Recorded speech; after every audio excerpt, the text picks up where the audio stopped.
Yo, it's your boy Chan with Odd Takes, and I want to talk about this Lomachenko and Tank Davis fight, and basically just address the fact that this fight is happening at the perfect time. Not the perfect time, but at the best time that it could possibly happen, because a lot of people want to say that the fight is 7 years too late. They should have fought in 2019 when Loma was at his best, and people fail to realize that when Loma fought Tio, he was still considered the best.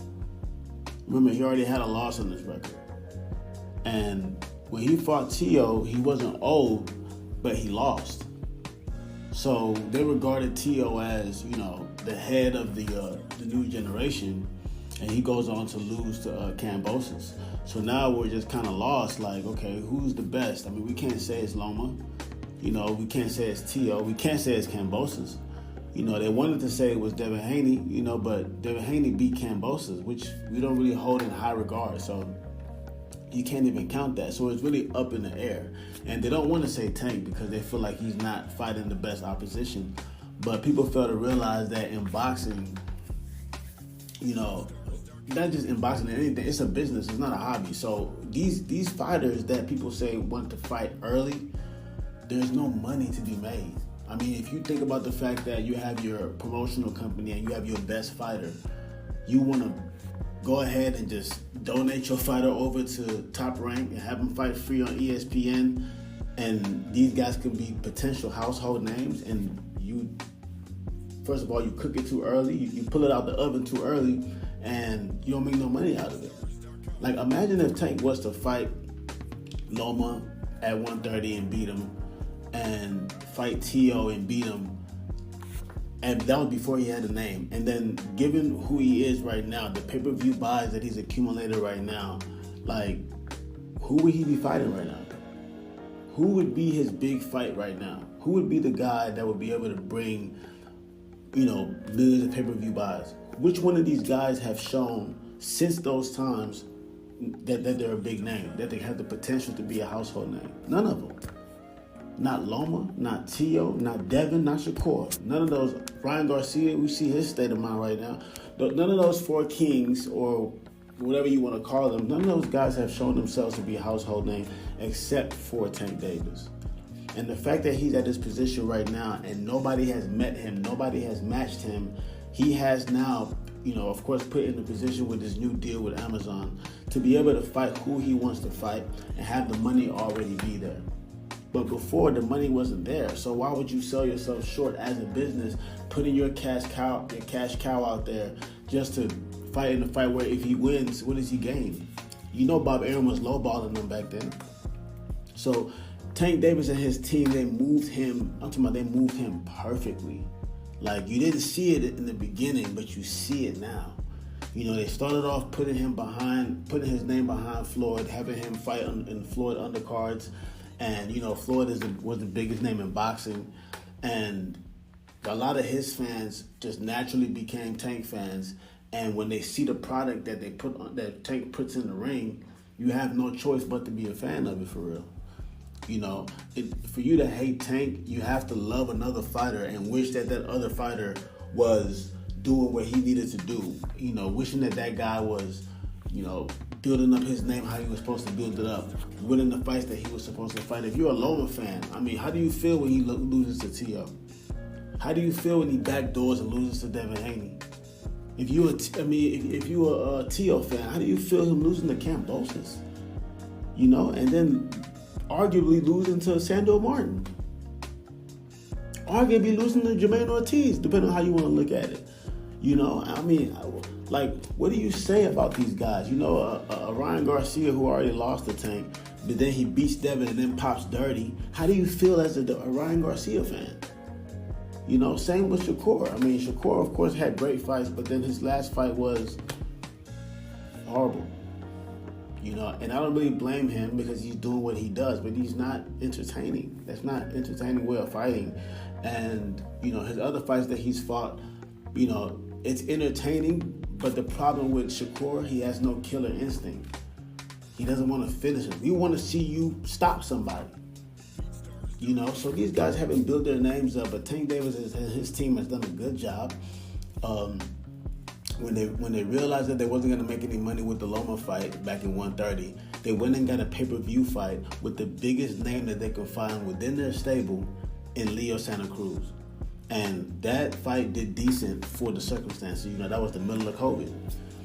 And, with that, all Loma has to do is beat T.O., become undisputed, and we have an undisputed versus pay-per-view fighter. Not a star yet, but he's a pay-per-view fighter, right? Loma would have still been the A side, in my opinion. But he loses. That's not Tank's fault that Loma lost. Then Loma goes and beats the shit out of Nakatili, the same Nakatili that T.O. had problems with. He goes and beats the shit out of Kome, right? Beat the shit out of him, telling his corner to stop the fight. Then he goes and beats Jermaine Ortiz. They're a stablemate, so that fight was going to be tough, and he edged it out. He wasn't old then, right?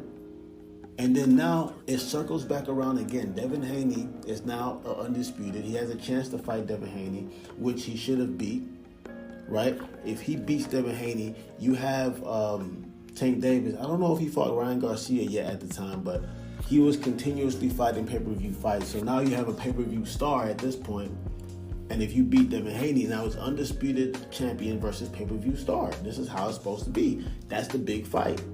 But Loma dropped the ball again, losing to Devin. That's not Tank's fault that Loma wanted to take the 12th round off. That he wanted to just act like he won the fight, like he was the champion, and they're just going to give it to him so he can just be cool in the 12th round. He didn't step on the gas, and he lost the fight. That's Loma's fault. It's not Tank's fault. They want to blame Tank and say that he was ducking them and hiding them. Wasn't nobody ducking no Loma. They asked Tank in the interview, would you fight Loma? He said, yes. If you put it on pay-per-view, yes. Because they're not fighting on no free TV on ESPN. They're not fighting on no ESPN Plus at the time, which was just an act. Nobody even really knows how to get to that shit. You know what I'm saying? So now you've built them up to a point where did the cream rise to the top? Yes. Tank Davis is at the top, and the rest of those guys are still at the bottom. They're nothing but coffee beans. So these guys here, so now you have a Lomachenko that, he lost to Devin, and he went back. We don't have time for him to fight a bunch of guys and make it back. We got to make this fight now or it's never going to happen. They give him Kambosos. He beats the shit out of Kambosos. The same Kambosos that beat T.O. The same Kambosos that Devin fought for 24 rounds, didn't drop, didn't stagger. Knocks him out, stops him. Is he old? Because if he's old, what the hell is Devin? You know what I'm saying? If he's too old and doesn't have it anymore, he stops Kambosos, what does that say about Devin? What does that say about T.O.? You know what I mean? You can say, oh yeah, well, he took losses already, he was weakened, but man, everybody goes through wars and battles. Loma had losses before he fought him. So what are you saying? You're not saying shit. You know what I'm saying? So right now, this is the best time to fight him. He's a champion right now. He's never going to be undisputed, unfortunately, because he's about to lose. And not only is he going to lose, this is the odd take right here, by the way. He's going to lose I think he's going to lose in 3 rounds, but he's going to lose within 4 rounds. If you want to make some money, pick 2 to 4 round knockout. Nobody's expecting that. Everybody's probably going to think it's going to go to decision. They're thinking if Tank stops him, he's going to stop him late, round 8, round 9, typical Tank stuff. But this fight is going to be different because you have a mixture of a guy who's not going to run. He's going to think that he can use angles. He's going to bring his A game to that fight. Loma's going to bring his best to that fight that night because he knows this is his last opportunity to be undisputed. He knows this is the biggest money fight that he can get. And he knows that all that shit that he was talking about, how Tank being a terrible fighter, it's about to come to fruition. I can't wait to see how the build-up is going to be, the press conferences and things, because, maybe some of the truth will be revealed as to why this fight took so long to make, so the fans can really see the truth. These guys have not done their job. They have dropped the ball time and time again. T.O. had dropped the ball when he's losing fights, saying crazy, outlandish things. Devin Haney has dropped the ball, getting his ass whooped by Ryan Garcia. Ryan Garcia was supposed to be the fight that he gets the most pay-per-view buys so he can bring those numbers, because he couldn't use the undisputed title as a selling point because nobody gave a fuck. You beat Kambosos. But now, if you fight Ryan, you beat Ryan, you get, somewhere over 500,000 pay-per-view buys, now you can come to the table with Tank Davis and negotiate something real. But you dropped the ball. You got your ass whooped. You know, they can say it's Osterine, but the Osterine, I mean, did he put all the Osterine in his left hook? I don't understand. Like, you could duck that punch. I mean, you trained for weeks for that fight. And, you know, I really don't see any excuse outside of that. Yes, Ryan popped dirty, and Ryan is going to get suspended for it. But Devin Haney, come on, bro. Come on, bro. Ryan wasn't even looking good. Ryan was not even sharp that fight. He was sharper for the Tank Davis fight, honestly, if you really watch it. So, you know, honestly, these guys, man, Shakur the same way, you know, but Shakur has the opportunity right now to stop Artem. He has to stop Artem. I'm sorry. You got to stop him. We don't want to see you dominate him for 12 rounds. We want to see you stop him. We want to see the ref step in, the coach step in, somebody, the doctor, somebody stop him.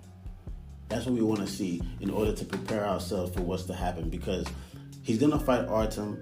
More than likely after the Loma fights, he's going to fight whoever is the other champion at 135. They can find a way to negotiate that. If they can't, I would love to see him rematch De Los Santos. That'll be a good tune-up for him and Tank. I doubt that he's going to do that, but hopefully we get that. But then I know for a fact after Loma, it's Shakur.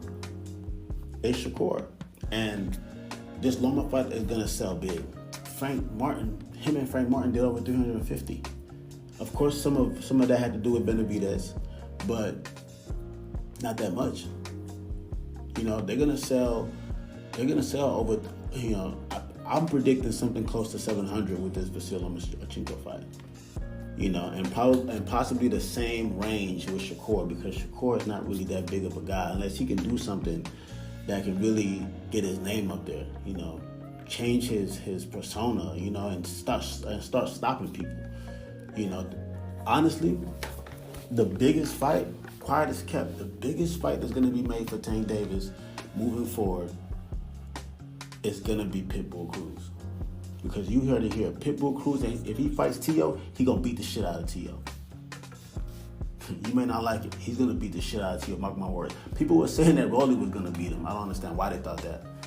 You got to understand what kind of puncher Pitbull Cruz is. He's not your average power puncher. Pitbull Cruz is a very deceptive puncher. He's a very deceptive puncher. He has a lot of power from short range, and he's very all of a sudden with his punches. And, you know, that's the type of stuff, that pressure, T.O. can't deal with it. T.O. can't deal with pressure. T.O. can't deal with you backing up. T.O. is really overrated. He's really been showing himself to be overrated. I'm sorry. It is what it is. Devin Haney, overrated. I mean, Shakur, we're going to have to see. You know, the jury is still out on him. And Lomachenko, he's overrated, but he does it to himself, in my opinion. I mean, who asked the man not to throw punches for 6 rounds? Right? I mean, who asked the man to take off the 12th round against Devin? Who asked him to do that? That he does it to himself. But nonetheless, he's going to get stopped in 3. And the over 1 million pay-per-view buy fight that Tank has coming up is Pitbull Cruz. So that's my odd take.